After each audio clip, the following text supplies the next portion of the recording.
"I don't know you," the amnesiac Duke told his wife, until she hummed the lullaby only he knew from childhood. "I watched my husband say, 'I do' to another woman. He didn't recognize me standing 10 feet away, disguised as a servant. The amnesia stole me from his mind. His stepmother made sure I'd never get back in until I hummed 4 notes of a lullaby his mother sang before she died." His face went white. The bride's smile cracked. And his stepmother screamed, "Stop that awful noise." She'd just revealed everything. But whether he'd choose me or her, that depended on what happened in the next 60 seconds. Hello, lovely. If you're enjoying this romantic tale, I'd be so grateful for a like or a subscribe. It helps me bring you more stories of love, longing, and history. And if you're up for it, tell me in the comments where you're watching from. I read every note, and it always brings a smile to my face. Chapter 1. The Stranger in Her Husband's Eyes. The candle beside Lord Alistair Hawke's bed had burned down to a stub the third Eleanor had replaced since dawn. She sat in the chair she'd occupied for 3 days straight, her spine aching, her eyes heavy with exhaustion she refused to surrender to. The physician had said Alistair might wake at any moment. She would not miss it. When his eyelids finally flickered, Eleanor's breath caught. She leaned forward, her fingers instinctively reaching for his hand, then hesitating in midair. Even now, after 5 years of marriage, touching him without purpose felt like trespassing. "Alistair," her voice emerged as barely a whisper. His eyes opened slowly, unfocused and confused. They were the same stormy grey she'd memorized over countless lonely dinners, the same eyes that had looked past her for half a decade. But now, as his gaze landed on her face, there was something worse than indifference. There was nothing at all. "Who?" He tried to sit up, wincing at the effort. His hand moved to his bandaged head, where the riding accident had left its terrible mark. "Please, don't strain yourself." Eleanor stood, her movements careful, controlled. "You've been unconscious for 3 days, the physician said. "I don't know you." 4 words. Simple, factual, delivered in a voice still rough from disuse. They cut through Eleanor with the precision of a surgeon's blade. She had feared losing him to death. She had prayed through endless hours, bargaining with forces she barely believed in, begging them to spare his life. It had never occurred to her that he might survive and lose her instead. "I am Eleanor," she said, forcing steadiness into her voice. "Your wife." His brow furrowed, and she watched him process this information with the same analytical detachment she'd seen him apply to estate ledgers and parliamentary correspondence. Even amnesia, it seemed, couldn't erase the essential nature of Alistair Hawke Duke, landowner, man of duty and reason. "My wife," he repeated slowly, as if testing the words in a foreign language. "For how long?" 5 years this autumn." Something flickered across his face, surprise, perhaps, though it vanished too quickly to name. 5 years. "And I don't remember you at all. Before the accident, you barely saw me either," Eleanor thought, but she said nothing. What purpose would bitterness serve now? The door opened, admitting Dr. Pembroke with his worn leather bag and perpetually worried expression. "Your Grace," he caught himself, glancing at Eleanor's pale face. "You're awake. Excellent. How do you feel?" "Confused," Alistair said bluntly. "This woman claims to be my wife, but I have no memory of her. This woman, not even the courtesy of her name." Dr. Pembroke set his bag down and began his examination, asking questions, checking pupils, testing reflexes. Eleanor stood by the window, her hands clasped so tightly her knuckles whitened. "Your Grace," the physician said finally, "you've suffered a significant trauma to the head. It appears to have affected your memory, though not uniformly. Can you tell me what you do remember?" Alistair's response was measured, methodical. "I am Alistair Hawke, Duke of Hawke. I inherited the title at 21 when my father died. I remember my childhood, my education, my duties to the estate and the crown." He paused, his jaw tightening. "I remember everything up until, when exactly did we marry?" 1842, Eleanor said quietly. "June the 14th. I have no memory of anything past 1841. 5 years. 5 years of their marriage, erased as completely as morning mist under sunlight." Dr. Pembroke exchanged a glance with Eleanor, his expression grave. "Amnesia of this nature is unpredictable, Your Grace. The memories may return gradually, or suddenly, or—" He trailed off delicately. "Or not at all," Alistair finished. He turned his attention to Eleanor, studying her with the same cool assessment he might give a painting he was considering purchasing. "You have the advantage of me, madam. You know everything about our marriage, while I know nothing. That seems an unfair position." "I can tell you whatever you wish to know," Eleanor offered, though her heart hammered against her ribs. "What did one say? We were strangers on our wedding day and remained strangers ever after. You married me because your stepmother arranged it to secure an alliance. I married you because I was foolish enough to believe duty might someday become affection. Perhaps you could show me something. A portrait? Letters?" Eleanor moved to the mantelpiece, retrieving the silver-framed painting that usually resided in the gallery. She'd brought it to his room on the first night, a talisman against loss. The portrait showed them on their wedding day. Eleanor in ivory silk, orange blossoms woven through her hair, her eyes bright with nervous hope. Alistair beside her, tall and imposing in formal dress, his expression carefully neutral. She remembered that day with painful clarity, the way her hands had trembled as she signed the register, the brief, perfunctory kiss that sealed their union, the wedding breakfast where he'd spoken more to the bishop than to her, their wedding night where he'd appeared at her chamber door with the distant courtesy of a landlord greeting a new tenant, performed his duty with mechanical efficiency, and retreated to his own rooms before dawn. 5 years ago, she'd told herself that affection would grow, that patience and devotion would eventually soften his reserve. She'd been wrong. Alistair studied the portrait, his fingers tracing the gilded frame. "You look very young here. I was 20. You were 26. An arranged marriage?" Eleanor hesitated. Honesty seemed cruel, yet lies would serve no purpose. "Yes, I see." He handed the portrait back, his expression unreadable. "And we have been happy?" The question hung in the air like smoke. Eleanor thought of the countless evenings she'd spent alone, reading books Alistair would never discuss with her. The formal dinners where they sat at opposite ends of a table meant for 20, speaking only of weather and estate business. The separate bedchambers, the careful distance, the love she'd offered freely and he'd never thought to accept. "You have been content," she said carefully, "focused on your responsibilities. The estate thrives under your management." It wasn't an answer, and they both knew it. Alistair's gaze sharpened. "That tells me about me. What about you?" No one had asked her that question in 5 years. The unexpected consideration nearly undid her composure. "I have been. Lonely, hopeful, patient, foolish, well cared for." Something in his expression softened, just fractionally. "You're being diplomatic.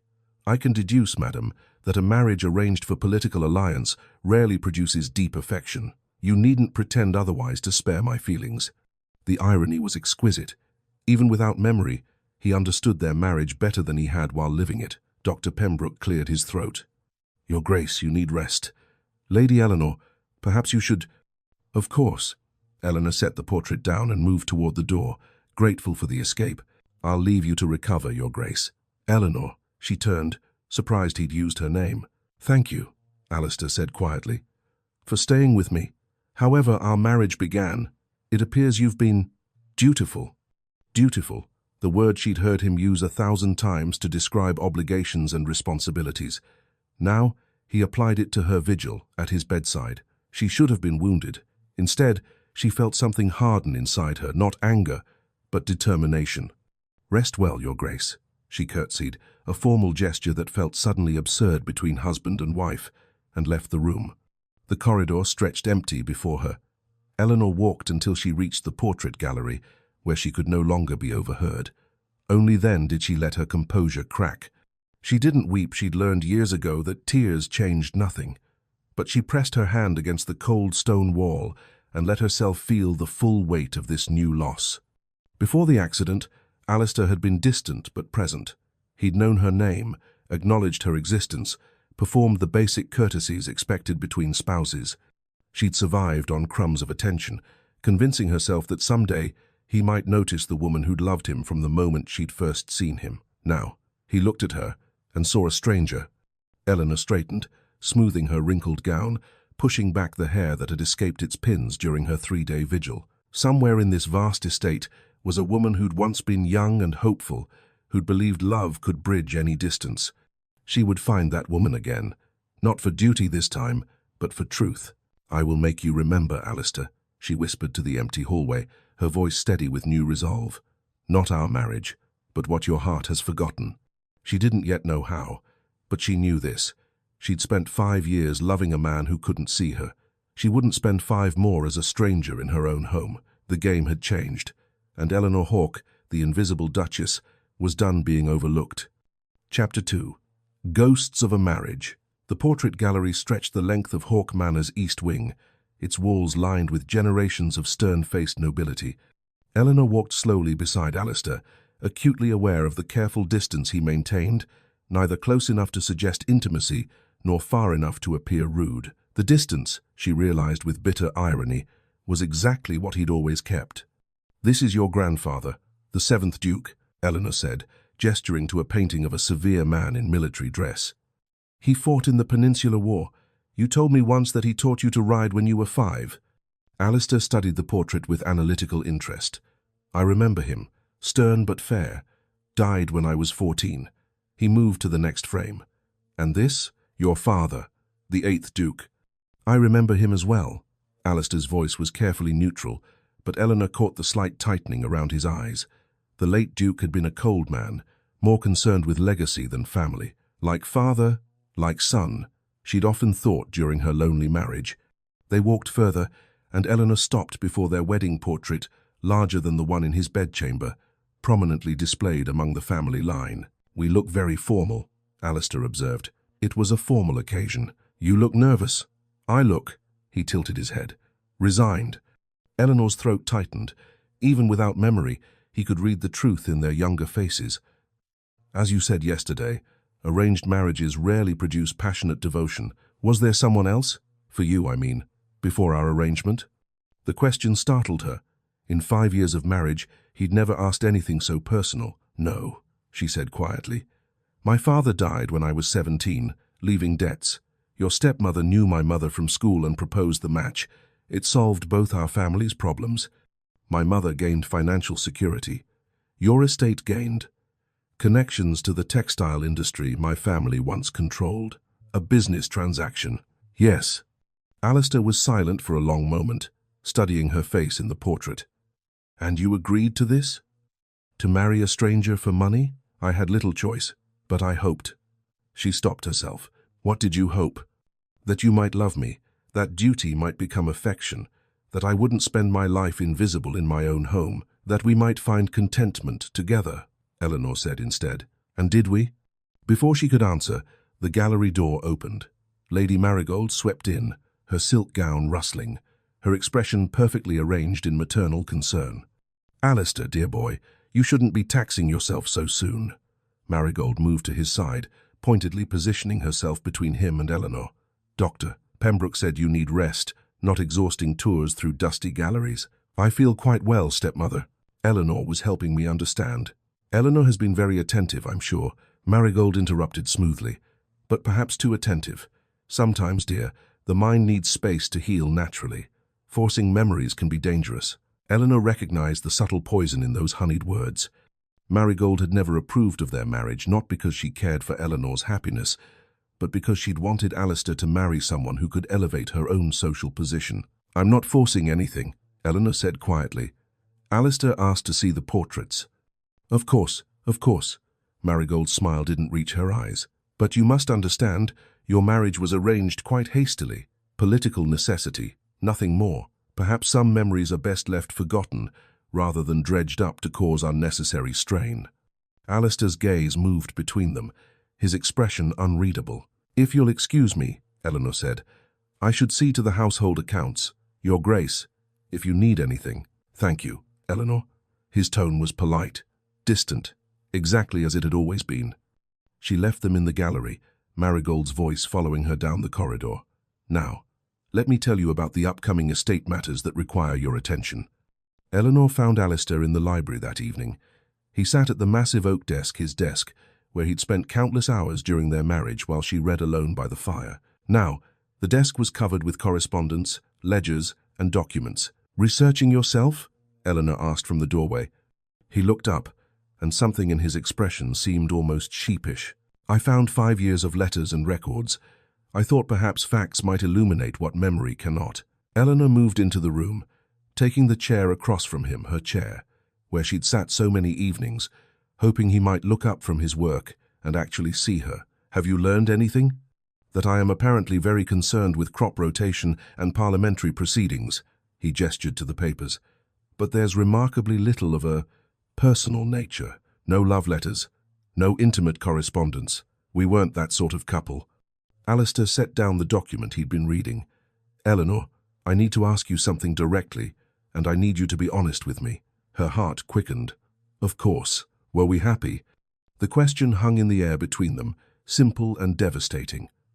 Eleanor thought of 1,000 careful evasions, but something in his direct gaze demanded truth. "You were content," she said slowly. "Focused on your duties, the estate, your seat in Parliament, your obligations to the tenants. You were a good duke. Fair, conscientious, honourable. That's not what I asked." "No." Eleanor folded her hands in her lap. "You were content." "I was. Hopeful." "Hopeful for what?" "That contentment might one day become something more." Alistair leaned back, his eyes never leaving her face. "And did it?" Eleanor met his gaze steadily. "You would have to answer that yourself. But given that we maintained separate bedchambers, dined at opposite ends of a table meant for 20, and could go days without speaking more than necessary courtesies, I suspect you would say the arrangement was adequate to its purpose, which was to produce an heir and maintain social standing. And did we produce an heir? No. The word came out more sharply than she'd intended. 5 years of hopes deferred, of rare visits to her chamber performed with dutiful efficiency, of the monthly disappointment that became its own kind of grief. We did not. Alistair was quiet for a long moment. "I'm trying to understand who I was, who we were together, but every answer reveals something rather bleak." "Our marriage was not a romance," Eleanor said carefully, "but neither was it cruel. You were never unkind, Alistair. Simply absent. Present in body, perhaps, but your mind and heart were always elsewhere. With my duties. Always with your duties." He stood abruptly, moving to the window that overlooked the gardens. "Then perhaps Marigold is right. Perhaps some memories aren't worth recovering." The words stung more than Eleanor expected. She rose, her hands gripping the chair back. "Is that what you truly want? To simply erase 5 years and start fresh? Would that be so terrible?" He turned to face her. "If what you describe is accurate, I was a poor husband, distant, cold, treating you as an obligation rather than a partner. Why would either of us wish to resurrect that?" "Because I loved you," Eleanor thought. "Because somewhere beneath your duty and reserve, I believed there was a man capable of love. Because for 5 years I hoped, and even now, standing here as a stranger to you, I'm still foolish enough to hope." "Because it's the truth," she said instead. "And doesn't truth matter, even when it's uncomfortable? Facts matter. Truth." He shook his head. "Truth seems rather more slippery." Eleanor moved toward the door, then paused. "There were moments," she said quietly, "brief ones, when I would find you in the gardens at dawn, or hear you playing piano when you thought no one was listening. Moments when I glimpsed someone beneath the Duke's mask. Those moments gave me hope that perhaps, someday." "Someday what?" "That you might see me." She didn't wait for his response, closing the door softly behind her. That night, Eleanor sat in her chambers, the fire burning low. In her hands, she held a small leather journal, its pages yellowed with age. Alistair's mother's diary, found years ago in a locked trunk in the Dowager's apartments. Eleanor had discovered it early in her marriage, during one of her lonely explorations of the manor. The late Duchess had been dead for over a decade, but her words still breathed life from the pages. Words about her son, about love, about a lullaby she'd sung to soothe him through childhood fears and fevers. Eleanor had memorized that lullaby, treasuring it like a secret map to her husband's heart. She'd imagined singing it to their children one day, passing down this piece of Alistair's mother to the next generation, but there were no children. And now, the lullaby represented something else, a key that might unlock memories, might break through the walls between them. She traced the faded musical notation in the diary's margin. It would be so easy. Hum the melody, watch recognition dawn in his eyes, use his mother's memory to bridge the gap his accident had created. But would it be real? Or simply another manipulation? Another way of binding him through obligation rather than choice? Eleanor closed the journal, pressing it to her chest. "He needs to want to remember," she whispered to the empty room. "Not be forced to." She had spent 5 years as a ghost in her own marriage. She would not begin this new chapter with deception, no matter how tempting. If Alistair was to remember her, to truly see her, it had to be his choice, even if that choice was to walk away. Chapter 3. The Viper's Entrance. Lady Marjorie Sutton arrived at Hawk Manor in a carriage that gleamed like polished obsidian, drawn by matching black horses that could have graced a royal procession. Eleanor watched from the drawing-room window as Marjorie descended in a swirl of emerald silk, her golden hair artfully arranged, her beauty so carefully cultivated it seemed almost weaponized. "How kind of Lady Marjorie to call," Marigold said from behind Eleanor, her voice dripping with false warmth. "She and Alistair were quite close before your marriage. I'm sure her visit will lift his spirits immensely." Eleanor's fingers tightened on the curtain. She knew about Marjorie not from Alistair, who'd never spoken of his past courtships, but from the servants' whispered gossip. Before his father's death, when Alistair was still simply Lord Hawke, he'd briefly courted the beautiful daughter of Viscount Sutton. The courtship had been casual, perfunctory, ending when duty called him elsewhere. For Alistair, it had been nothing. For Marjorie, it had been everything. She'd been poised to become a duchess, only to watch Alistair's father die and the title pass to a man who'd chosen duty over her ambitions. She'd married a wealthy baron instead, been widowed within 2 years, and spent the subsequent time haunting society events like a beautiful ghost, always watching, always waiting. Now, it seemed, she'd found her opportunity. "Eleanor, dear, do come greet our guest," Marigold called, already moving toward the entrance hall. "I'm sure Marjorie is eager to see how well you've been managing during this difficult time." The words were courteous. The subtext was clear. "Let's see how you measure up." Marjorie swept into the drawing room like a visiting dignitary, her perfume something expensive and cloying, announcing her presence before her voice did. "Alistair." She moved directly to him, hands extended, bypassing Eleanor entirely. "When I heard about your accident, I simply had to come. We've known each other since childhood. I couldn't bear to stay away during your recovery." Alistair stood, and Eleanor watched something shift in his expression. Recognition, relief, the warmth of familiar territory in a landscape that had become foreign. Lady Marjorie. He took her hands, his smile more genuine than any Eleanor had seen since his awakening. "Forgive me, but I'm at a disadvantage. I'm told my memory has been selective in what it's retained." "Oh, you remember me, surely." Marjorie's laugh was musical, practiced. "We used to race horses across your father's estate. You always won, though I suspect you let me win once or twice to preserve my dignity." "I do remember." Wonder touched his voice. "You had a grey mare, Lady Silver." "You do remember?" Marjorie's eyes sparkled with triumph that she didn't quite hide.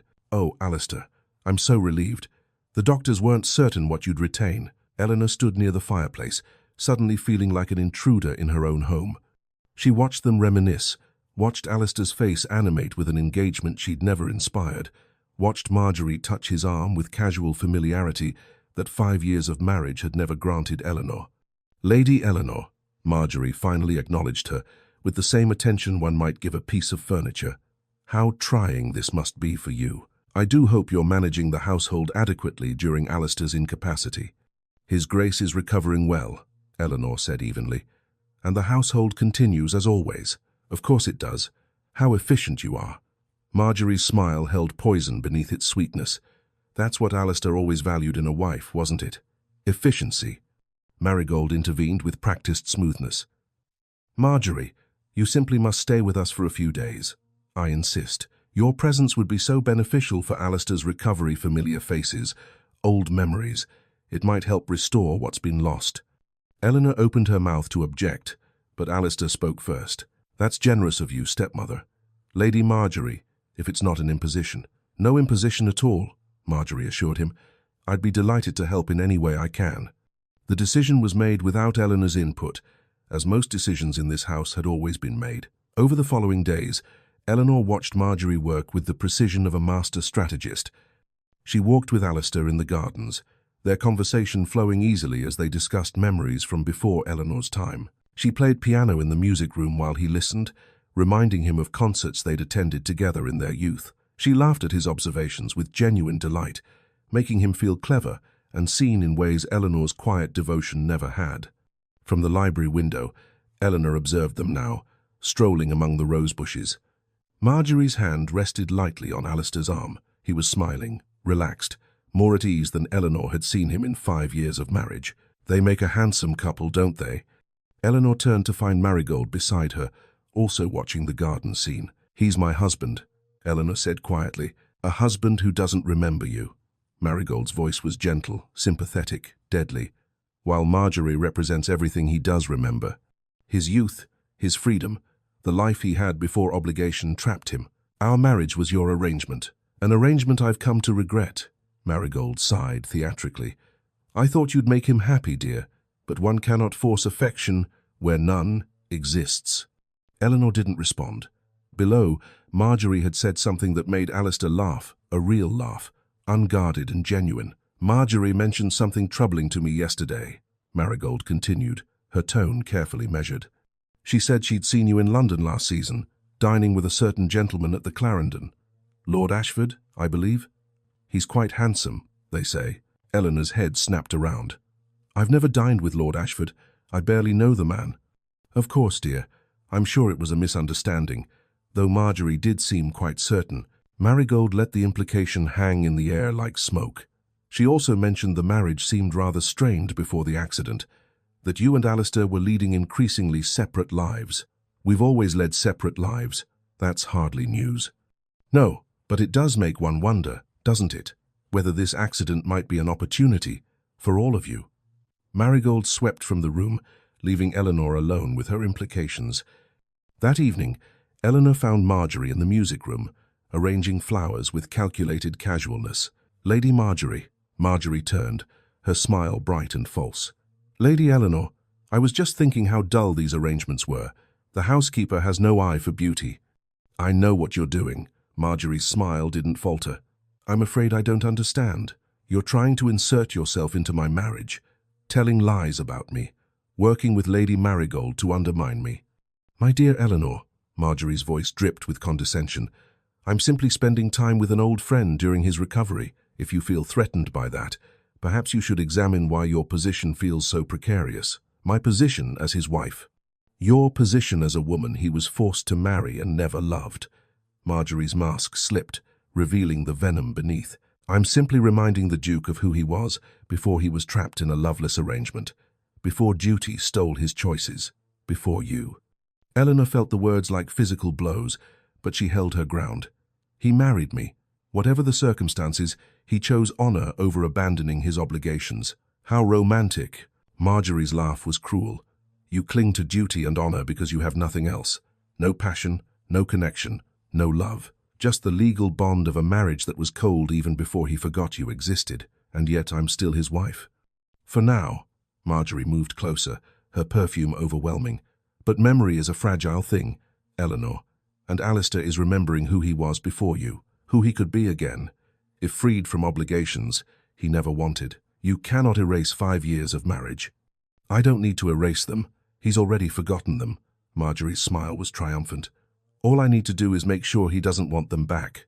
Eleanor held Marjorie's gaze, refusing to look away despite the fear coiling in her chest. You're wasting your time. Alistair is a man of honor. He won't abandon his vows, won't he, when his vows are to a stranger, when the woman he does remember offers him everything that stranger never could?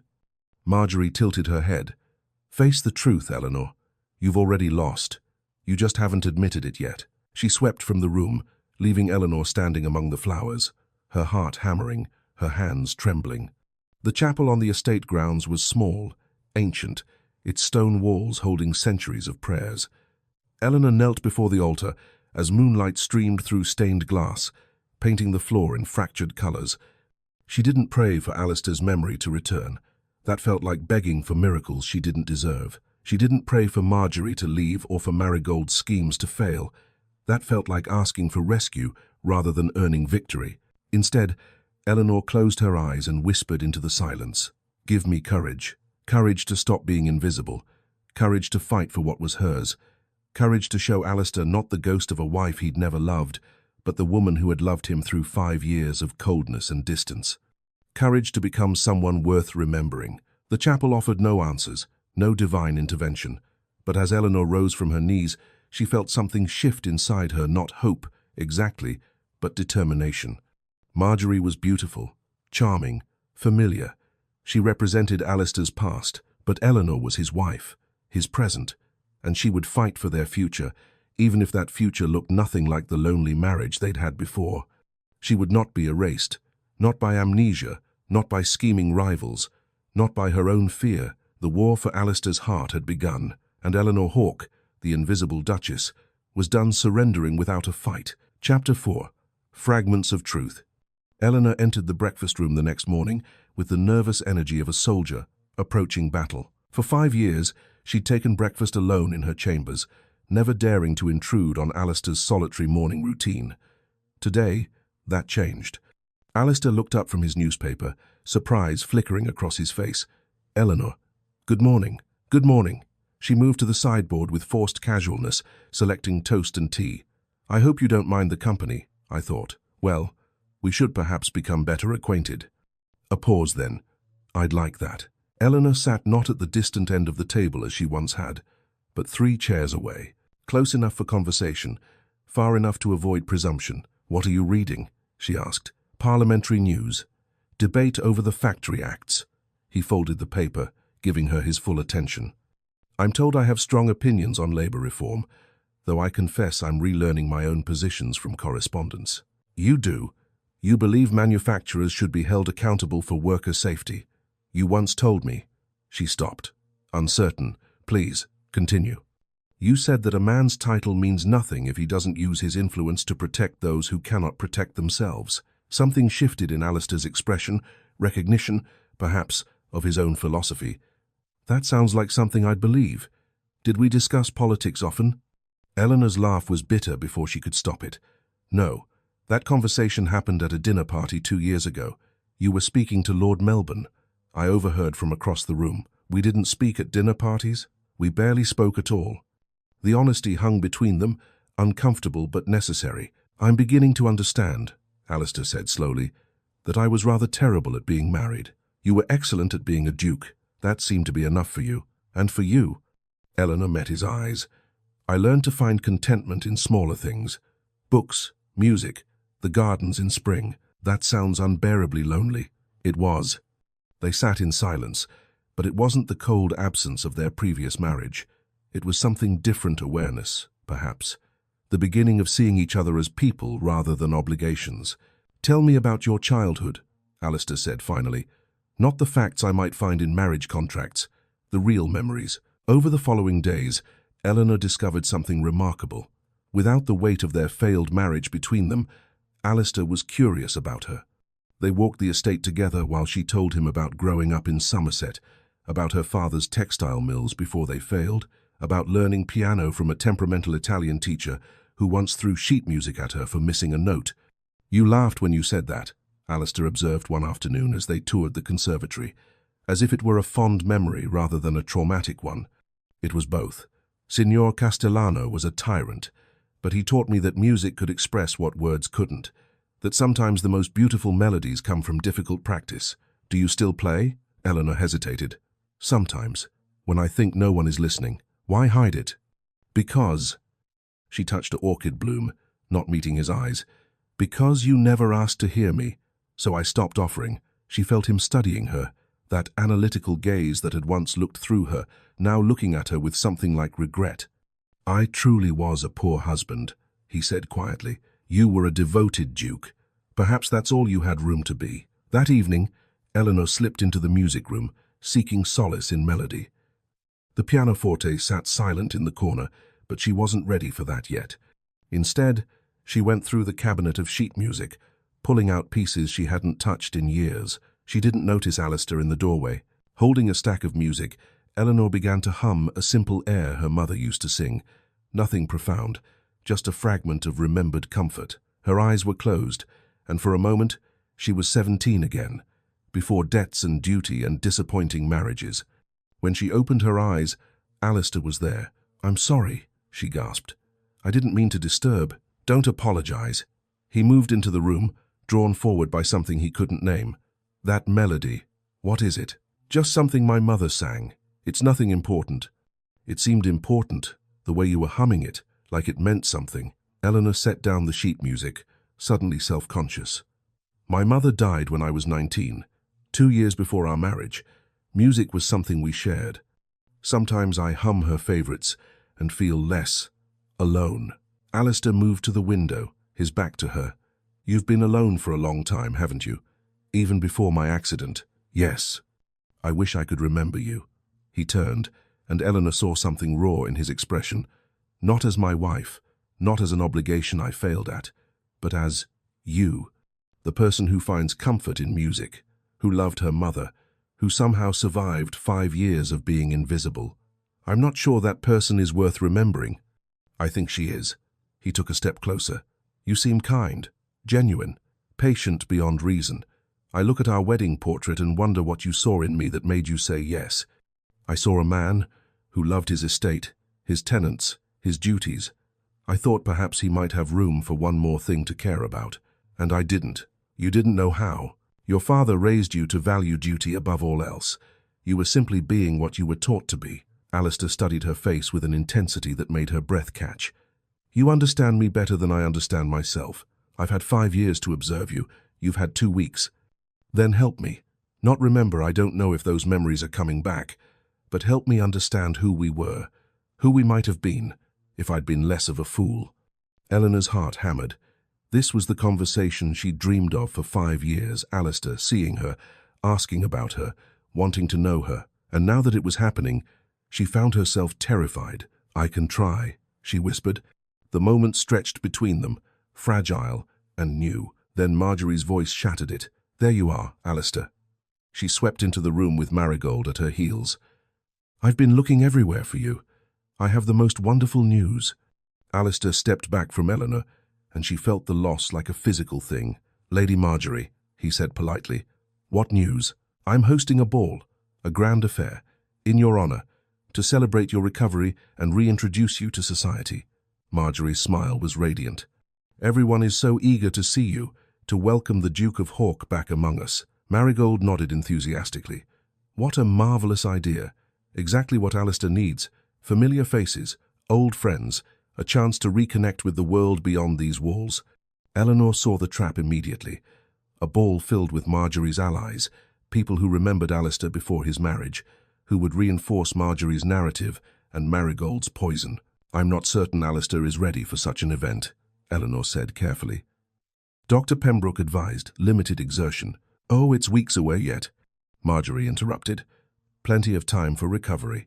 And surely you want Alistair to resume normal life, unless you prefer keeping him isolated here. The implication was clear. Object and seem controlling. A possessive wife, trying to hide her husband from the world. Alistair looked uncertain.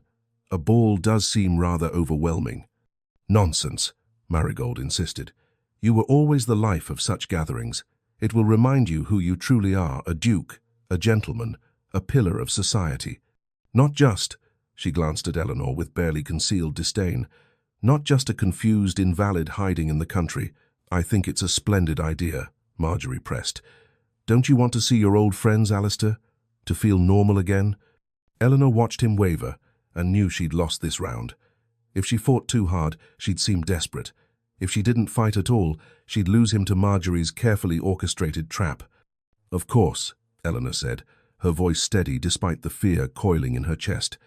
If Alistair wishes to attend, I support the decision. Marjorie's smile was triumphant. Wonderful. I'll begin preparations immediately. Later that night, Eleanor discovered Marigold in the locked room that had belonged to Alistair's mother. The door stood ajar, light spilling into the corridor. Lady Marigold? Eleanor pushed the door open. What are you doing here? Marigold straightened from a trunk of belongings, her expression momentarily startled before smoothing into practiced innocence. Eleanor, dear, I was simply organizing some old family heirlooms. This room has been neglected for so long. Eleanor's gaze swept the room. Jewelry boxes lay open, gowns were draped across chairs, and a shelf that once held trinkets stood conspicuously empty. Where is the music box? Eleanor asked. The silver one that sat on the vanity. Music box? I'm afraid I don't recall. The one that played a lullaby. Alistair's mother's most treasured possession. Marigold's eyes hardened. Oh, that old thing. Broken beyond repair, I'm afraid. I had it disposed of. Surely you don't expect me to maintain every mouldering relic in this house?" Eleanor's hands clenched. The music box had been perfect when she'd last seen it a month ago. "That wasn't your decision to make. Those belonged to Alistair's mother. And I am the Dowager Duchess. This estate's maintenance falls under my purview." Marigold moved toward the door, forcing Eleanor to step aside. "Unless you're suggesting you have more authority here than I do, I'm suggesting you're destroying evidence." "Evidence of what, dear?" Marigold's smile was poison. "Ancient family history? Sentimental trinkets? Or are you looking for something specific?" Eleanor held her gaze. "I know what you're doing. Then you're cleverer than you seem. Good night, Eleanor." Marigold swept past, leaving Eleanor alone in the ransacked room. That evening, Eleanor found a single sheet of yellowed music on her pillow. The notation was in elegant script, Alistair's mother's handwriting, unmistakable from the diary Eleanor had studied. "The Lullaby," transcribed in fading ink. Attached was a note in Marigold's sharper hand. "Some melodies are better forgotten. Don't make the mistake of singing this to him." Eleanor clutched the sheet music to her chest, her resolve hardening like steel. The lullaby was the key to everything. Marigold knew it. That's why she was systematically destroying every trace, the music box, the belongings, anything that might trigger Alistair's deepest memories. But she'd made one mistake. She'd shown Eleanor exactly how powerful this melody was, and Eleanor would not let it be erased. Chapter 5. The Memory of Melody. 3 years earlier, Eleanor had been married to Alistair for 2 years when she first discovered the locked room in the East Wing. It was during one of her solitary afternoons. Alistair was in London for Parliament. The house echoed with emptiness, and she'd been wandering the manor like a ghost haunting her own home. The door stood at the end of a forgotten corridor, its wood dark with age. When Eleanor tried the handle, it opened easily, the lock having failed years ago. Inside, time had stopped. Dust motes danced in light, filtering through velvet curtains. A vanity held bottles of perfume, their contents long evaporated. Gowns hung in the wardrobe, their silk faded but still beautiful. And on a small writing desk sat a leather journal beside a silver music box. Eleanor knew immediately whose room this had been. The late Duchess, Alistair's mother, dead for 15 years, but her presence still breathed from every object. Eleanor shouldn't have touched anything, but loneliness made people do strange things, and she was so desperately lonely. The journal opened easily, its pages filled with elegant script. Eleanor read entries about estate management, social calls, the weather. Then she found the entries about Alistair. "My darling boy turns 5 today. He's so serious, so like his father already. But at night, when I sing our lullaby, he becomes a child again, soft and sweet and mine. Alistair had nightmares after the horse threw him. I sat with him for hours, humming the melody Mother taught me. By dawn, he was peaceful. This song is our secret, our connection. I pray someday he passes it to his own children. The physician says my lungs are worsening. I'm frightened of leaving Alistair so young. He needs this melody more than he knows. It's the only thing that reaches past his careful walls. I've transcribed it, hidden copies, prayed it survives me." The final entry was dated 3 days before the Duchess's death. "I sing the lullaby to Alistair every night now, though he's 12 and thinks himself too old for such things. He allows it because he knows I'm dying. Last night, he asked me to teach it to him. I did. He cried in my arms after, and I held my serious boy while he became a child again, just for a moment. This melody is love made sound. Whoever loves him next must know it." Eleanor had wept over those words, her tears staining the ancient pages. Then she'd found the music box and wound its key. The lullaby spilled out, simple and haunting, its melody embedding itself in her heart. She'd memorized it, practiced it, imagined singing it to the children she and Alistair might have one day. But there were no children, and the lullaby remained her secret, locked away like the room where she'd found it. Present day. "Mrs. Thornton, may I speak with you?" The elderly housekeeper looked up from her mending, her weathered face creasing with concern. "Of course, my lady. Is something troubling you?" Eleanor closed the door to the small sitting room where Mrs. Thornton took her afternoon tea. The old woman had served the Hawke family for 40 years, had been lady's maid to Alistair's mother, and was one of the few people in this house Eleanor trusted. "I need to ask you about the late Duchess, and a lullaby." Mrs. Thornton's needle stilled. "The lullaby. You know about it then." "I found her diary, years ago. I learned the melody from her music box. That box has gone missing, Mrs. Thornton said carefully. Lady Marigold's doing, I'd wager. She left this on my pillow. Eleanor produced the sheet music with its threatening note. She's trying to erase every trace of it from the manor. Mrs. Thornton's lips thinned. She always hated that song. The late Duke Alistair's father, he'd speak of his first wife with such tenderness when he heard it, made Lady Marigold furious, being compared to a dead woman's memory. The lullaby meant that much? More than you know, child. Mrs. Thornton set aside her mending. The first Duchess, she sang it to Master Alistair every night from birth until she died. It was their private ritual, their connection. After she passed, the boy became so closed off, so serious, but sometimes, late at night, I'd hear him humming it in his sleep. Eleanor's heart clenched. Did he ever sing it after she died? Once, at her funeral. He was 12 years old, standing by her grave after everyone left. He sang the whole thing, perfect as she'd taught him, and then, never again, locked it away with his grief. Mrs. Thornton leaned forward. That melody is powerful, my lady. It connects to the Duke's heart in ways even he doesn't understand. It's love and loss and comfort all woven together. I want to sing it to him, to help him remember. Are you certain? Once you use it, there's no taking it back. He'll know you learned his most private pain. Eleanor met the old woman's eyes. I need him to know someone understands. That someone saw past his walls to the child who needed comfort. That I've always seen him, even when he couldn't see me. Mrs. Thornton nodded slowly. Then use it wisely. And use it when the moment is right, not before. Alistair's dreams had become strange. He'd wake in darkness, his heart racing, fragments of memory dissolving like smoke. There was always music in these dreams, a melody he couldn't quite grasp, slipping away the moment he reached for it, and a presence, someone safe, someone who made the nightmares recede. One morning, he found himself sketching before he was fully awake. His hand moved across the paper with strange certainty, drawing what the dream had shown him. A woman's silhouette, backlit by moonlight, musical notes floating around her like falling stars. And the feeling he couldn't draw feelings, but he tried anyway, adding shadows and light until the sketch felt like comfort itself. What is this? He muttered to himself, staring at the drawing. He found Eleanor in the morning room, reading. She looked up when he entered, and something in her expression made his breath catch. She was lovely when she smiled, he realized. Had he never noticed that before? I need to show you something, he said, offering the sketch. I've been having dreams. This keeps appearing. Eleanor took the paper, and he watched her face change recognition, pain, hope, all flashing across her features before she schooled them into careful neutrality. Do you know what it means? He pressed. Perhaps your heart remembers what your mind has forgotten, she said softly, handing back the sketch. That's not an answer. No, but it's the truth. She met his eyes. Some memories live deeper than conscious thought, Alistair. They survive in dreams, in feelings, in the way certain things make us inexplicably safe or sad. Your mind may not remember, but your heart might. You know what this is. This melody I can't recall. Yes. Will you tell me? Eleanor's hands folded in her lap, and he saw them tremble slightly. Not yet. Some truths need the right moment to be heard. It should have frustrated him another secret, another piece withheld, but instead he found himself trusting her.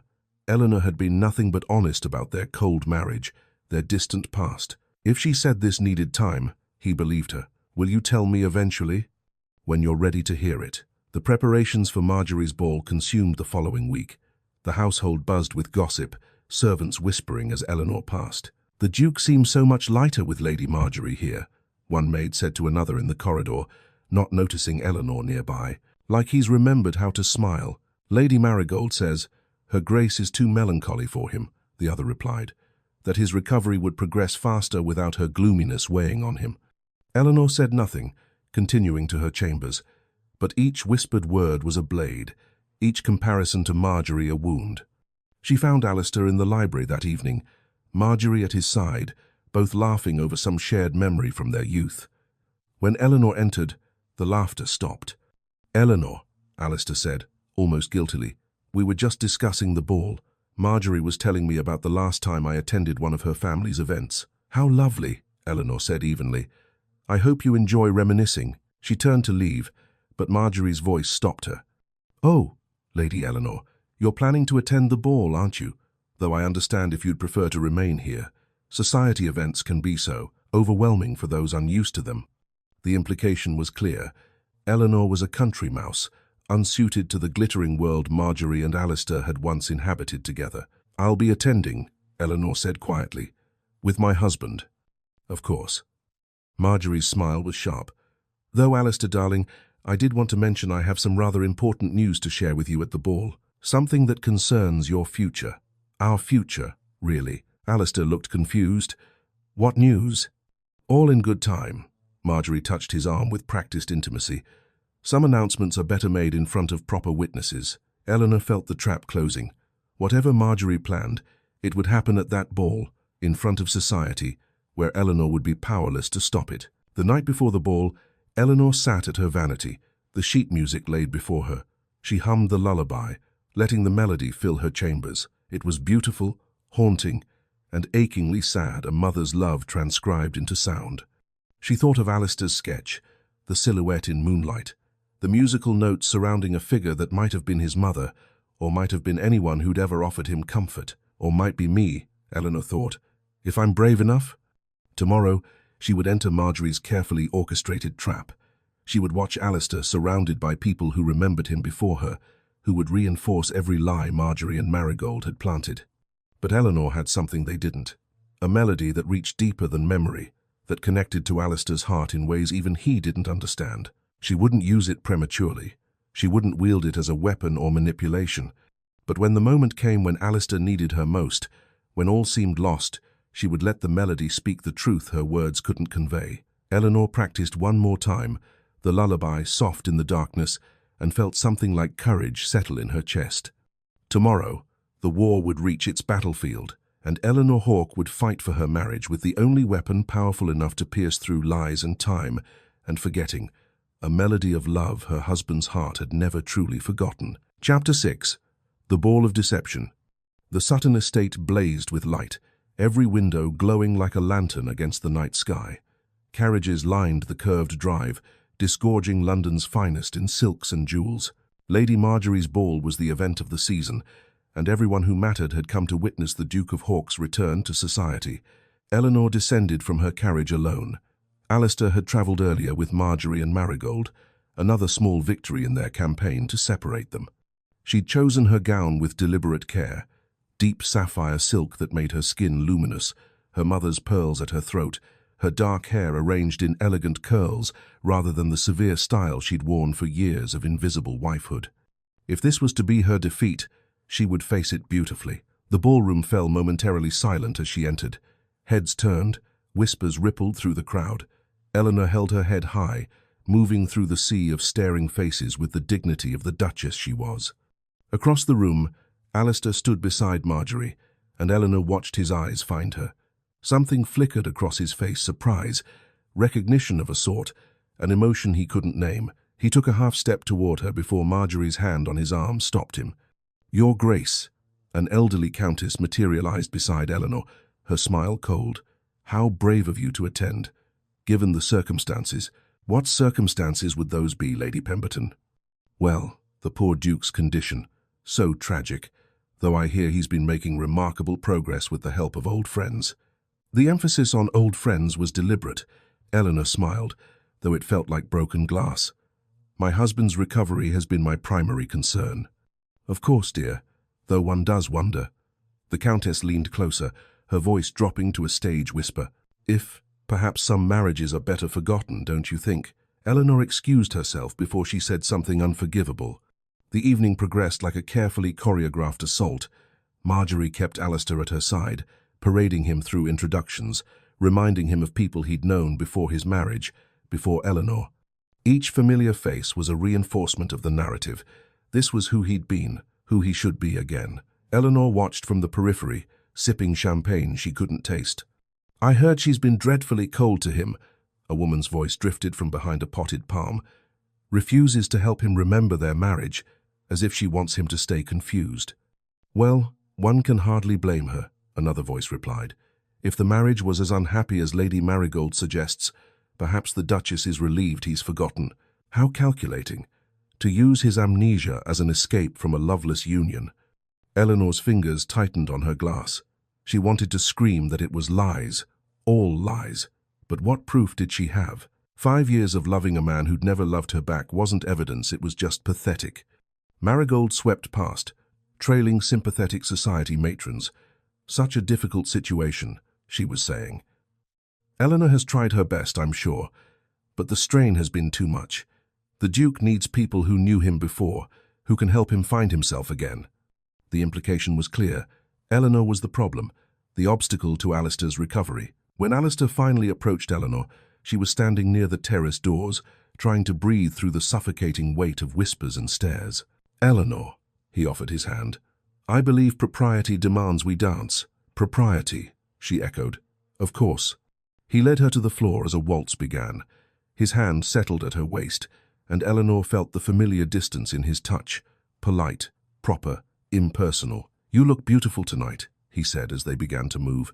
"I should have said so earlier. You were occupied." "Marjorie was introducing me to people. She says I knew them all well, though I confess most seem like strangers." He guided her through a turn. "Everyone tells me different things about who I was, who we were. I don't know what to believe." Eleanor met his eyes. "Then don't believe anyone. Discover who you are now. The past will come when it's ready." That's remarkably trusting, given that everyone seems intent on convincing me our marriage was a disaster, was it not? Alistair's hand tightened fractionally at her waist. "I'm beginning to suspect that whatever it was, it deserved better than I gave it." Hope fluttered in Eleanor's chest, fragile and dangerous. Then Marjorie's voice cut through the music. "Ladies and gentlemen, if I might have your attention." The orchestra stuttered to a halt. Dancers stopped mid-step. The entire ballroom turned toward the dais where Marjorie stood, radiant in crimson silk, a folded letter in her hand. "I apologize for the interruption," Marjorie continued, her voice carrying perfectly, "but I have discovered something that concerns us all, particularly His Grace the Duke of Hawk." Alistair's hand dropped from Eleanor's waist. "What is she doing?" Eleanor knew. The trap was springing shut. "Shortly before his tragic accident," Marjorie announced, "His Grace entrusted me with a letter, a private correspondence, expressing his deepest feelings about his marriage to Lady Eleanor." The ballroom erupted in shocked whispers. "I debated sharing this publicly," Marjorie continued, every word a perfectly rehearsed lie. "But given the Duke's condition, I felt it my duty to ensure his true wishes were known." She unfolded the letter with theatrical precision. "My dearest Marjorie," she read, "I can no longer continue in a union that brings neither of us happiness. Eleanor is a good woman, but we were not meant for each other. I intend to seek an annulment. I pray she will understand and find someone who can love her as she deserves." The silence that followed was deafening. Eleanor felt the world tilt. She knew, even from across the room, that the handwriting was forged. The phrasing was wrong, too emotional for Alistair's careful precision, too convenient for Marjorie's purposes. But she had no proof, and the entire aristocracy of London was staring at her with a mixture of pity and judgment. "That letter is a forgery," Eleanor said, her voice steady despite the chaos inside her. "How dare you?" Marjorie's outrage was perfectly performed. "Are you accusing me of—" "Yes." Eleanor moved toward the dais. "That is not my husband's handwriting, and even if it were, he never shared confidences with you about our marriage." "Alistair," Marjorie appealed to him directly, "you don't remember. I know, but we were close before your marriage. Very close. You trusted me with your private thoughts." Alistair stood frozen between them, the letter in his hands now, his expression confused. He studied the handwriting. "I don't remember writing this." "Of course you don't, dear boy," Marigold interjected, stepping forward with perfect timing. "Your memory is compromised, but I can testify to the truth of it. You came to me several times expressing unhappiness in your marriage. You spoke of duty versus desire, of being trapped by obligation." "That's a lie," Eleanor said, but her voice was drowned out by the rising whispers. "Lady Eleanor," the Countess of Pemberton said with false sympathy, "perhaps it's time to accept the truth. Even if the letter's authenticity is questionable, the sentiment is not. Anyone can see the Duke is happier with Lady Marjorie than he ever was with you." The ballroom murmured agreement. Eleanor watched Alistair's face, saw him wavering, saw the doubt Marjorie and Marigold had so carefully cultivated, finally bearing fruit. "Excuse me," Eleanor whispered, and fled before the tears could fall. The garden was cool and dark, lit only by scattered lanterns. Eleanor found a bench hidden among the roses and finally allowed herself to break. 5 years of loving him, 5 years of hoping, and now, to lose him not to death or illness, but to lies and manipulation and a forged letter, it was too much. The tears came in silent waves, her shoulders shaking with suppressed sobs. She'd been so strong, so patient, so careful, and none of it mattered. She'd lost anyway. Without thinking, Eleanor closed her eyes and began to hum. The lullaby spilled from her lips, broken and soft, carried on the night breeze.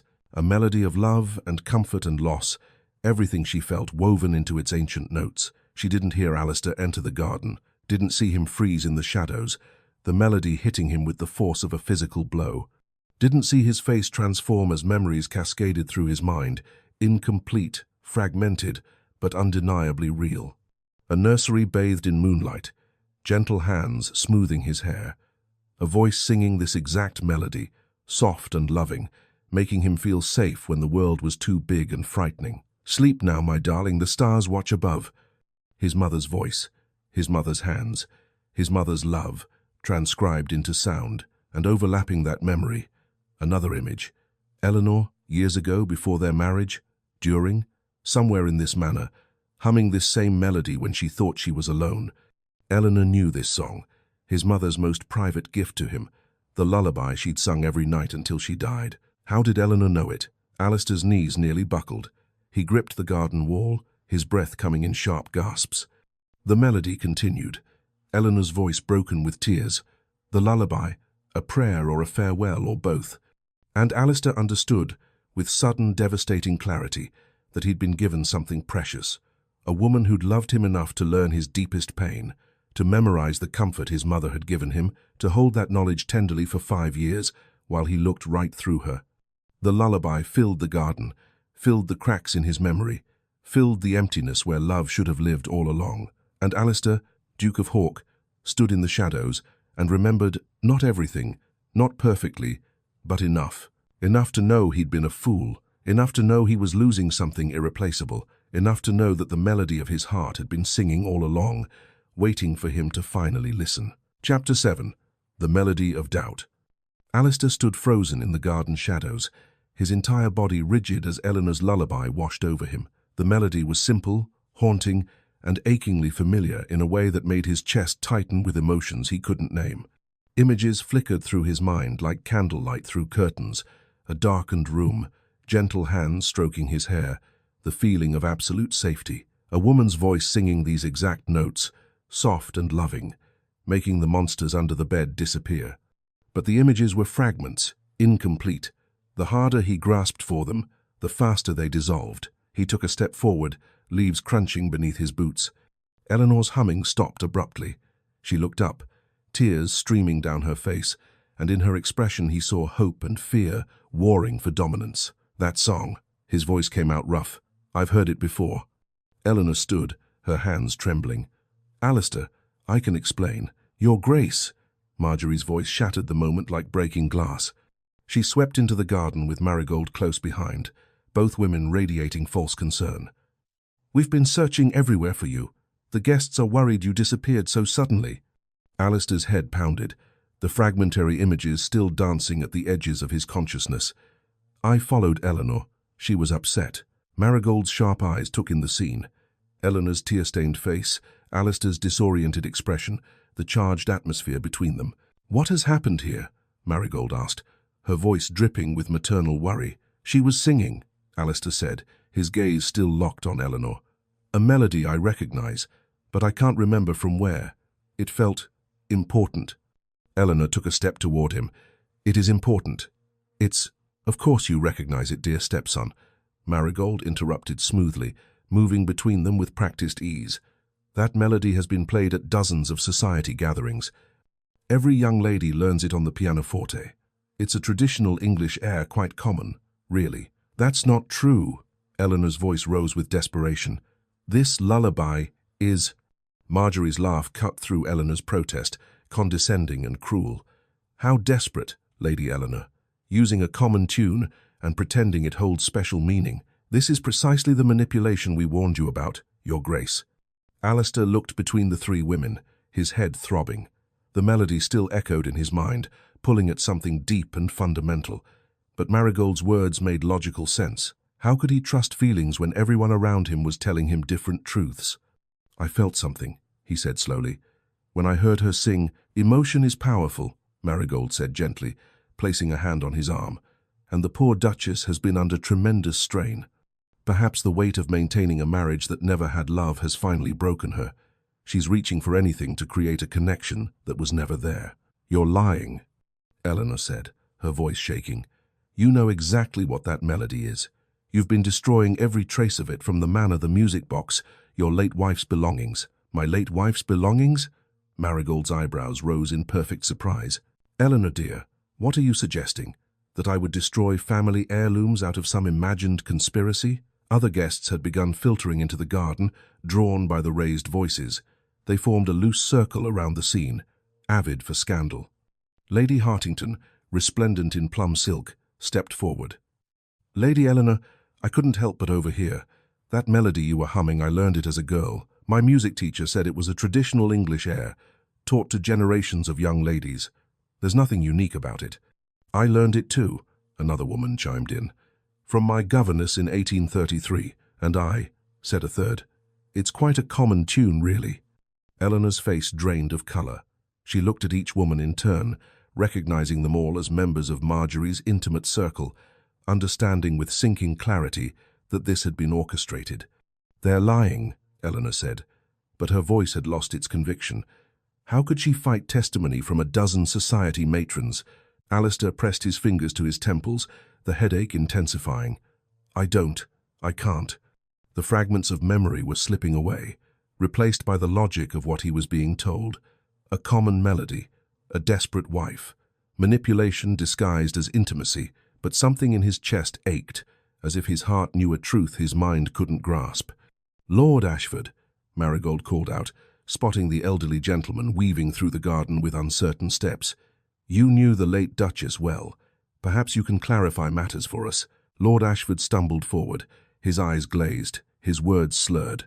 Alistair could smell the wine on him from several feet away, far more wine than any gentleman should consume at a respectable ball. "Lord Ashford," Marigold said sweetly, "do you recall if the late Duchess had any particular songs she favoured? Any unique melodies she sang to young Alistair?" Ashford squinted, swaying slightly. "Duchess? Songs? There was. Something with—" He trailed off, unable to form coherent thoughts. "As you can see," Marjorie said with false sympathy, "poor Lord Ashford is in no condition to provide testimony. Though I'm certain if he could, he would confirm that the late Duchess, like all mothers, sang her child common nursery rhymes and popular airs." Eleanor watched her last potential ally fail spectacularly, Marjorie's careful planning evident in every detail. Of course Ashford had been plied with wine all evening. Of course he couldn't testify now. "Alistair," Eleanor said, her voice breaking, "please, just listen to me. That lullaby—" "I need clarity," Alistair interrupted, taking a step back from her. His voice was strained, exhausted. "Everyone claims to know the truth. Everyone has a different version of who I was, who we were. All I have is confusion and a melody I can't even remember properly." "Your Grace, I believe you need rest," Marigold said firmly, taking his arm. "This evening has been far too taxing. Let us return to Hawk Manor immediately."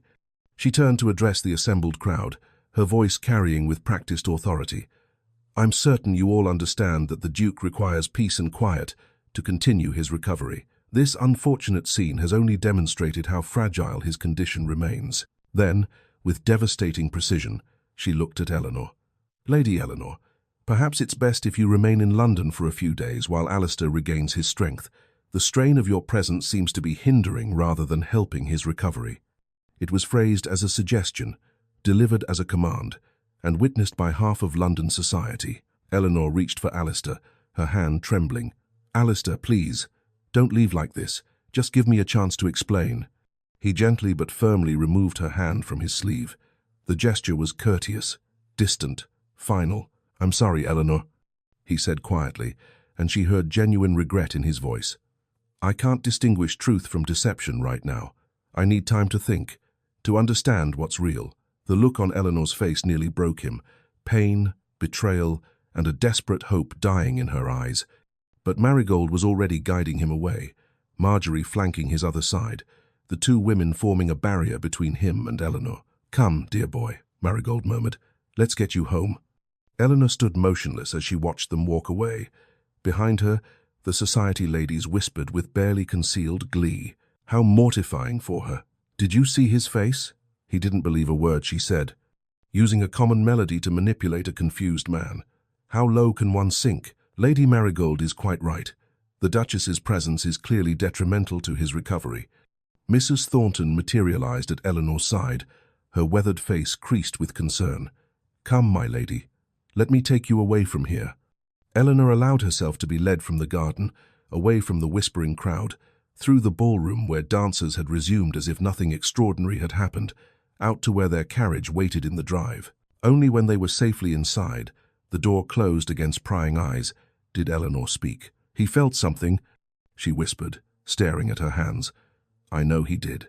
When he heard the lullaby, his face changed. There was recognition. Mrs. Thornton. For just a moment, he remembered. The lullaby stirred his heart, my lady," Mrs. Thornton said gently. "But his mind hasn't caught up yet. They twisted what he felt into doubt and confusion. They had witnesses. All those women claiming they'd learned the melody as girls. How do I fight that? Those women are Marjorie's creatures, lying through their painted smiles. But the Duke's heart knows the truth, even if his mind is clouded." Eleanor looked out the window as their carriage pulled away. In the distance, she could see Marigold's carriage carrying Alistair back to Hawk Manor, back to the manor where Marigold and Marjorie would continue their campaign, whispering poison, rewriting truth, ensuring he never trusted his own instincts. "I've lost," Eleanor said softly. "Haven't I? The lullaby was supposed to help him remember, but they turned it into evidence of my manipulation. They're too clever, too prepared. I can't fight them." "You haven't lost until you stop fighting," Mrs. Thornton said firmly. But Eleanor felt the weight of defeat settling over her like a shroud. She'd used her most powerful weapon, and it had been deflected, twisted, made into something ugly and desperate. "I will not give up on you, Alistair," she whispered into the night, watching the lights of Marjorie's estate disappear behind them. "Even if you've given up on me." But her voice cracked with doubt, and for the first time since this nightmare began, Eleanor wondered if love alone was enough to win this war. Some battles, she was learning, couldn't be won with patience and devotion. Some battles required weapons she didn't possess, allies she'd never had, and a ruthlessness she'd never cultivated. And as the carriage carried her toward an empty townhouse in London, away from her husband and her home, Eleanor felt the cold certainty of defeat settling into her bones. The lullaby had failed, and with it, perhaps, had her last hope of reaching the heart of a man who'd forgotten how to love her. Chapter 8. The trap closes. The London townhouse was small, dark, and smelled of mildew. Eleanor stood in its cramped parlour, watching rain streak down grimy windows, and felt the full weight of her isolation settle over her like a burial shroud. She'd been effectively banished. Marigold had made it clear to all of society the Duchess's presence was detrimental to the Duke's recovery. Eleanor's letters to Hawk Manor went unanswered. Her attempts to return were met with polite but firm refusals from servants following their mistress's orders. She was cut off, alone, powerless. "My lady," Mrs. Thornton entered carrying tea, her weathered face drawn with worry. "You must eat something. You've had nothing since yesterday." "I'm not hungry. Starving yourself won't help His Grace." Eleanor turned from the window. "Nothing I do helps him. That's become painfully clear." Mrs. Thornton set down the tea tray with a sharp clink. "So you're giving up? After everything? What would you have me do? Storm the manor? They control everything, his environment, his information, his very thoughts. I'm fighting shadows while they wield steel. Then we find different weapons." But Eleanor had no weapons left, and with each passing day, she felt Alistair slipping further away. At Hawk Manor, Marigold orchestrated her masterpiece with the precision of a military campaign. "Dr. Blackwood," she said, introducing the man she'd brought from London, "a specialist in disorders of the mind. I've asked him to examine Alistair's condition." The doctor was thin, sharp-featured, with calculating eyes that spoke of a man accustomed to selling convenient diagnoses to wealthy patrons. He examined Alistair thoroughly, asking questions designed to highlight confusion rather than clarity, noting every hesitation as evidence of mental fragility. "Your Grace," Dr. Blackwood said gravely, "your condition is more delicate than I initially feared. The trauma to your head has left your mind in a precarious state. Any emotional stress could cause permanent damage, perhaps even complete mental collapse." Alistair felt fear coil in his chest. "What are you suggesting? That you must be shielded from distressing influences? Limit your interactions to calm, familiar presences. Avoid situations that cause agitation or confusion. And my wife is precisely the sort of distressing influence, Marigold interjected smoothly. "The poor woman means well, but her presence clearly agitates you. The scene at Lady Marjorie's ball demonstrated that quite plainly." Dr. Blackwood nodded sagely. "A fresh start might be precisely what you need, Your Grace. Rather than attempting to excavate a past that may be better left forgotten, perhaps focus on building something new with people who bring you peace rather than turmoil." Alistair's head throbbed. The laudanum the doctor had prescribed was making his thoughts sluggish, but the logic seemed sound. Eleanor had been upset at the ball. The Lullaby incident had confused him terribly. Perhaps distance was wise. "I should at least write to her," he said. "Explain." "She's already written to you," Marigold lied effortlessly, saying she needs time to herself, that the strain of the situation has been difficult for her. "I have the letter in my study if you'd like to see it." Another forgery, no doubt, but Alistair's addled mind accepted it. "I see," he said quietly, though something in his gut twisted with wrongness. Eleanor stood before St. Michael's Church, where Alistair's mother had been laid to rest 20 years ago. If she could find the funeral records, perhaps there would be some mention of the Lullaby, some documentation of its significance. The rector was sympathetic but apologetic. "I'm terribly sorry, Lady Eleanor. Those particular records seem to have been damaged. Water intrusion in the archives, we believe. Several pages from that period are missing entirely. Water damage. How convenient." Eleanor knew the truth. Marigold had been here first, systematically destroying evidence just as she'd destroyed the music box and ransacked the late Duchess's belongings. Every trail Eleanor followed ended in carefully orchestrated dead ends. She sought out Lord Ashford at his club, catching him sober for once. But when she mentioned the Lullaby, his face paled. "I'm sorry, Lady Eleanor. I can't help you." "Can't or won't?" His hands trembled. "I have debts, gambling debts. Lady Marigold knows about them. She's made it clear that if I speak to you about certain matters, those debts will be called in immediately. I'd be ruined. Lord Ashford, please. This is about my husband's life." "I'm sorry," he stood abruptly. "I truly am, but I have a family to protect. I cannot help you." He fled before Eleanor could press further. At Hawke Manor, Marjorie had become a permanent fixture. She brought Alistair books on subjects he'd once enjoyed: estate management, classical philosophy, agricultural innovation. They played chess in the library, engaged in intelligent discussions about crop rotation and parliamentary reform. It was pleasant, easy, uncomplicated. Marjorie never pressed him about the past, never demanded he remember things he couldn't recall. She existed entirely in the present, making him laugh with witty observations, challenging him intellectually without emotional weight. "You seem different today," she observed one afternoon, noting his distraction. "Is something troubling you?" "I had that dream again. The melody, the woman in moonlight." He showed her the sketch he'd drawn upon waking. "It feels important, but every time I try to grasp it, it disappears." Marjorie studied the drawing with carefully practiced concern. "Perhaps your mind is trying to create meaning where none exists, searching for profound connections because the alternative that some things are simply lost is too painful to accept."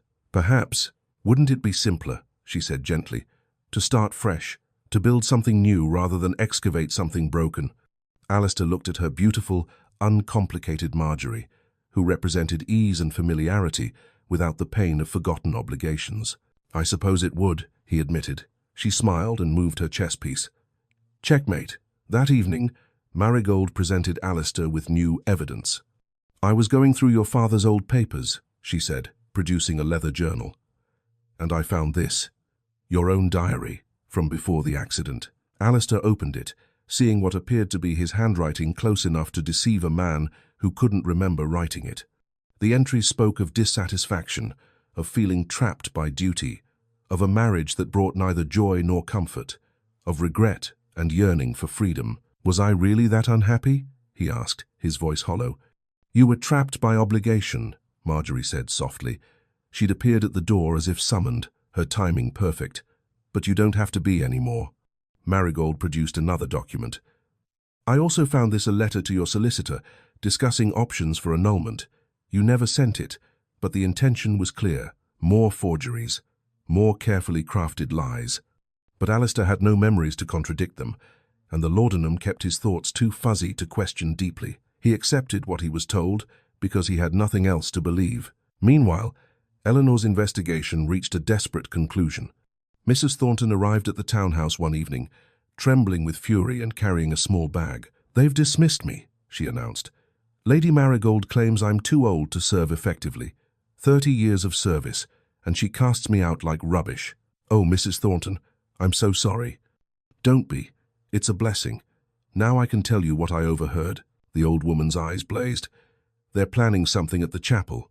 Tomorrow. I heard Marjorie speaking to the vicar about a special ceremony to secure the Duke's future." Eleanor's blood ran cold. "A ceremony? A wedding ceremony?" "I believe so. They're moving quickly, before anyone can stop them." Eleanor's mind raced.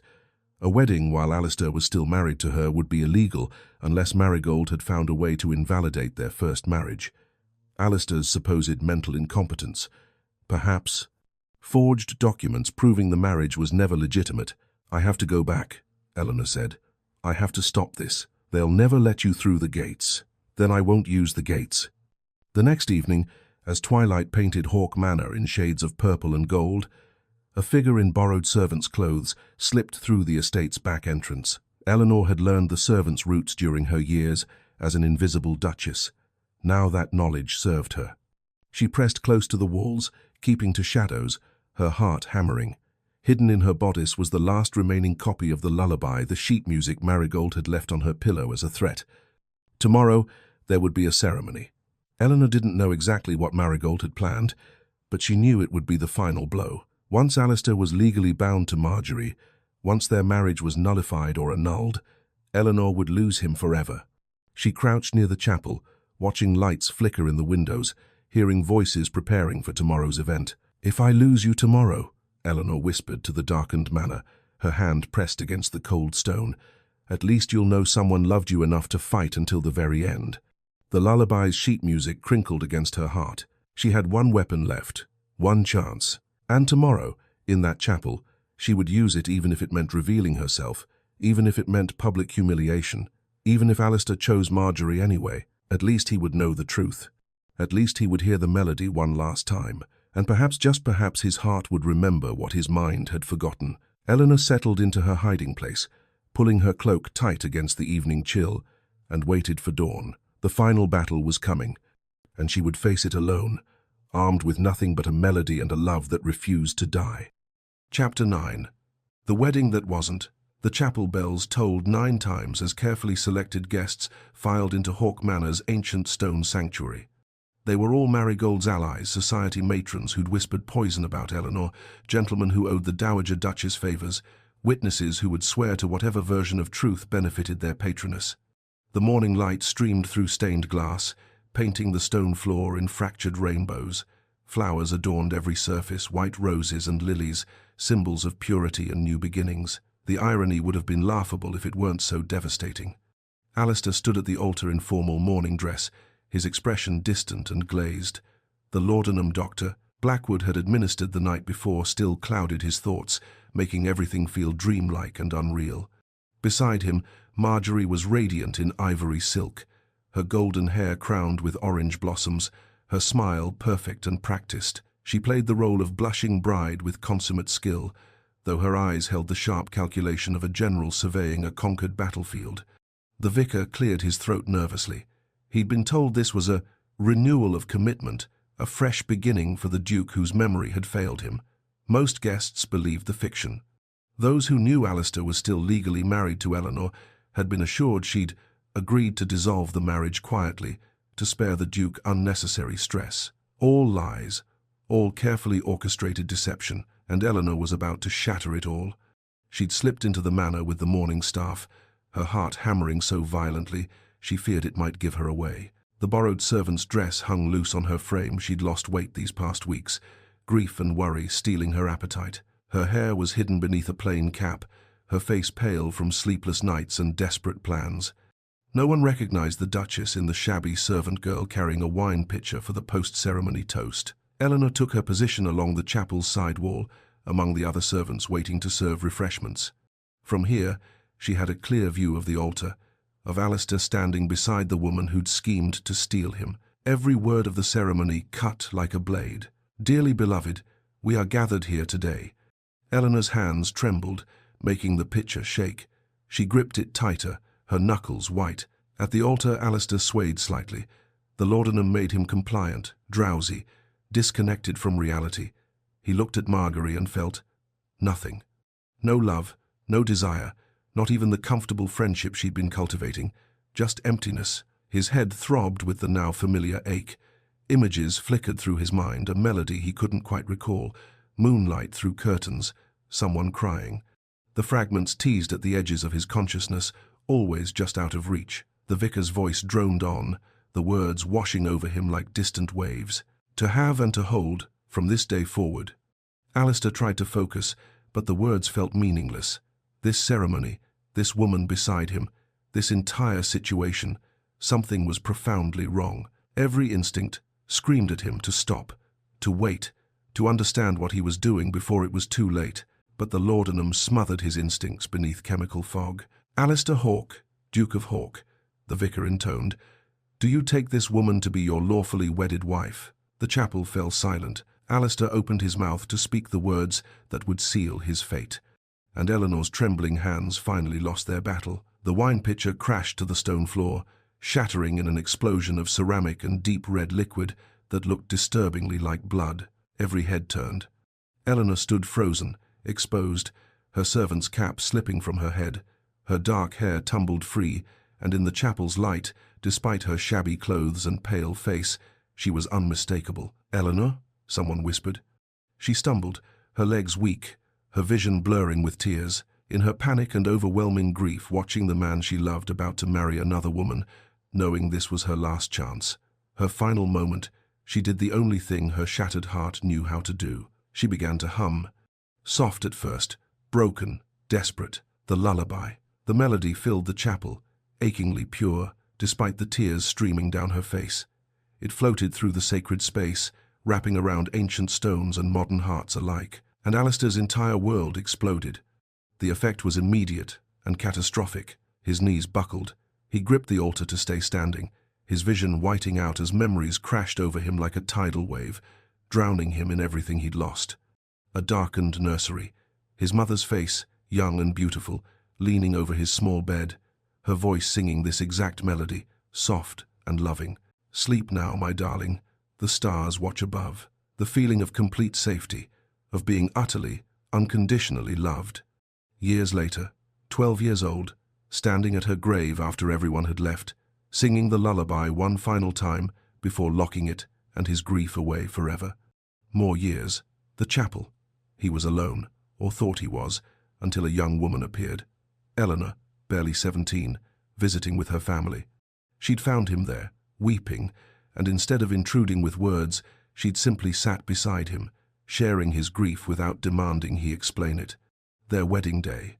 Eleanor walking toward him, hope shining in her eyes, and him, so focused on duty, barely seeing her at all.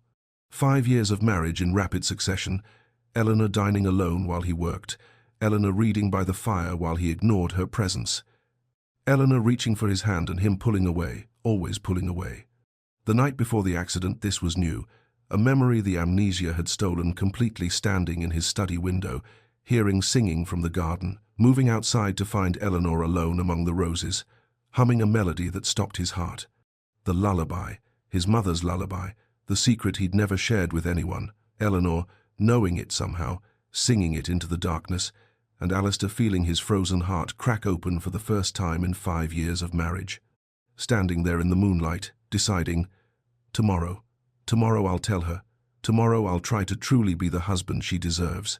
Then the accident, the saddle breaking, the fall, the darkness, and waking up to nothing, having lost the chance he'd finally found the courage to take. He remembered everything, every cold dinner, every distant conversation, every moment of Eleanor's patient, unrewarded love, every moment of his own blindness, his cruelty through neglect, his failure to see the treasure standing right before him. No, Alistair breathed, his voice breaking. No, no, no. Stop that awful noise. Marigold's scream shattered the chapel's reverent silence. She leaped to her feet, her carefully maintained composure exploding into rage, her face contorted with hatred so pure it shocked the assembled witnesses. That wretched song. I am sick of that melody. It haunted me when she was alive, and now— She stopped, hand flying to her mouth, realizing too late what she'd revealed. But Alistair had heard enough.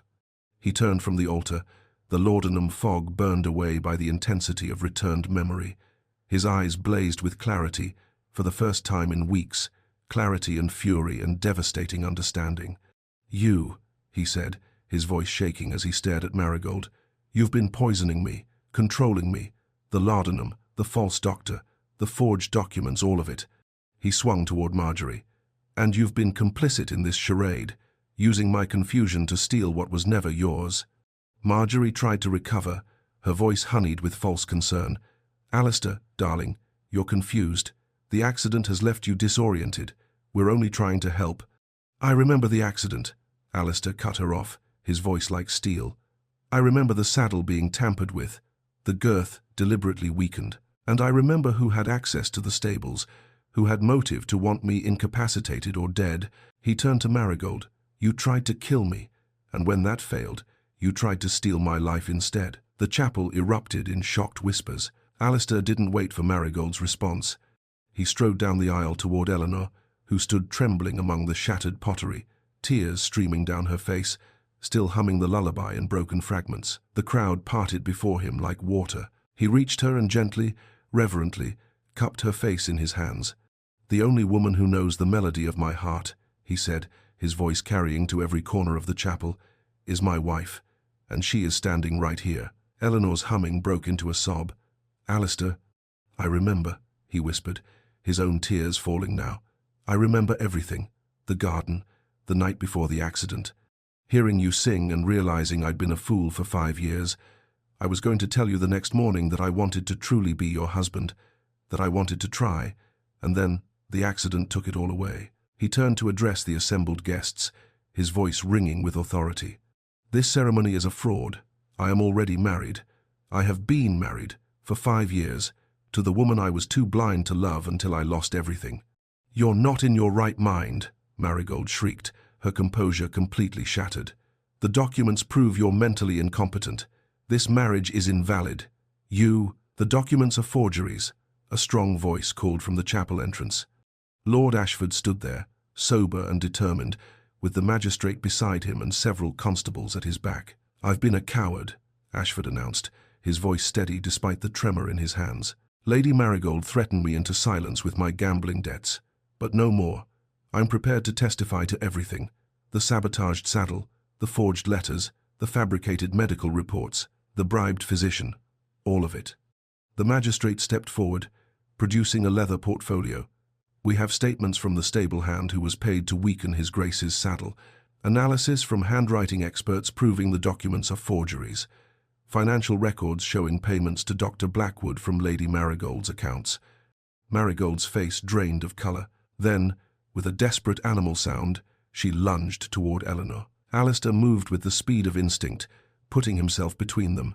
His voice was arctic, deadly calm. Touch her, and I will see you hanged for attempted murder. And make no mistake, the evidence we have is more than sufficient for that charge. The constables moved forward, restraining Marigold as she struggled and screamed. Marjorie, seeing her carefully laid plans crumbling to ash, tried to slip toward the side door. Lady Marjorie, the magistrate called, you'll want to stay. We have questions about your role in this conspiracy. Marjorie's perfect composure finally cracked. She fled the chapel in a swirl of white silk, leaving gasps and whispers in her wake. As the constables led Marigold away and the chaos slowly settled, Alistair turned back to Eleanor.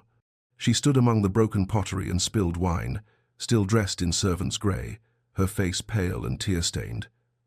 But she'd never looked more beautiful to him. He knelt, the Duke of Hawk, kneeling before a woman in servant's clothes in front of half of London society. "Forgive me," he said, his voice breaking, "for 5 years of coldness, for taking your love for granted, for being too blind, too proud, too consumed by duty to see the treasure standing before me, for wasting 5 years we could have spent being truly happy."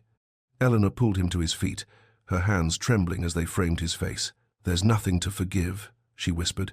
"You're here now. You remember. That's all that matters." "No." Alistair caught her hands, holding them against his chest where his heart hammered. "It's not enough. I want to do this right. I want us to begin again, not with duty or obligation, but with truth and love." He turned to the vicar, who stood at the altar looking utterly bewildered. "Father, would you marry us? Truly marry us, with love and intention rather than duty and arrangement?" The vicar's confused expression melted into a genuine smile.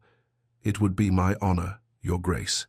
And there, in the same chapel where a fraudulent ceremony had almost destroyed them, Alistair and Eleanor renewed their vows. This time, when the vicar asked if Alistair took Eleanor as his wife, his "I do" rang strong and certain.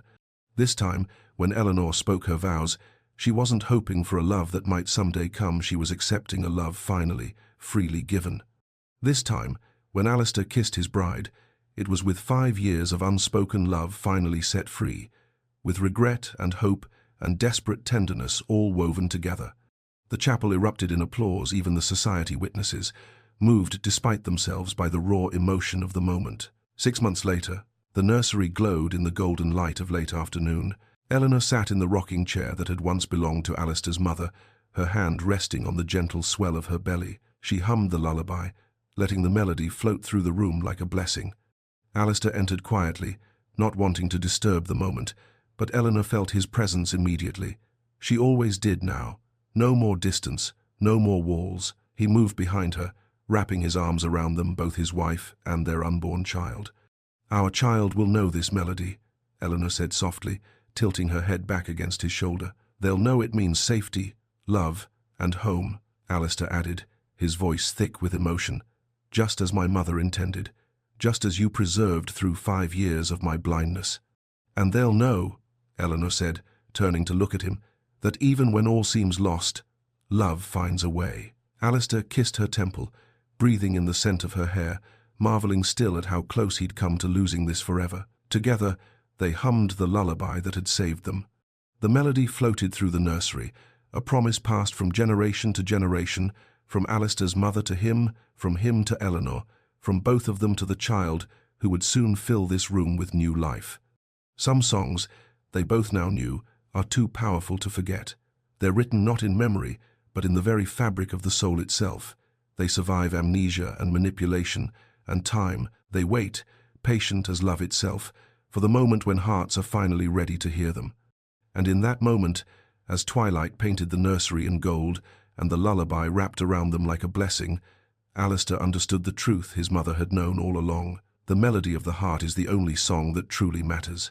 And so, the Duke of Hawk finally learned what his heart had known all along, that true love isn't found in duty or obligation, but in the quiet devotion of someone who sees us, even when we cannot see ourselves. Eleanor's patience, Alistair's redemption, a melody that conquered amnesia, lies, and time itself. If this story of love, loss, and second chances touched your heart, please take a moment to leave a like on this video. Your support helps us bring more of these emotional historical romance tales to life. And if you're new here, welcome to Lyra's Romance Stories, where every tale reminds us that love, true love, always finds a way, even through the darkest of circumstances. Subscribe and ring the notification bell so you never miss a story. We have many more journeys of the heart, waiting for you, tales of passion, redemption, and the kind of love that refuses to surrender. Drop a comment below and tell us, what was your favorite moment from Eleanor and Alistair's story?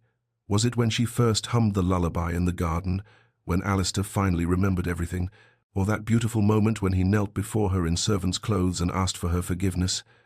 We love hearing from you, and we read every single comment. Until next time, remember, The melody of the heart is the only song that truly matters. This is Lyra's Romance Stories. Thank you for listening, and may your own heart always know its song.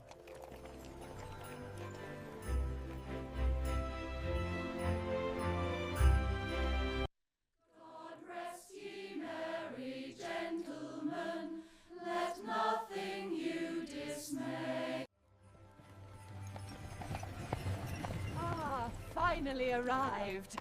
It looks splendid, doesn't it?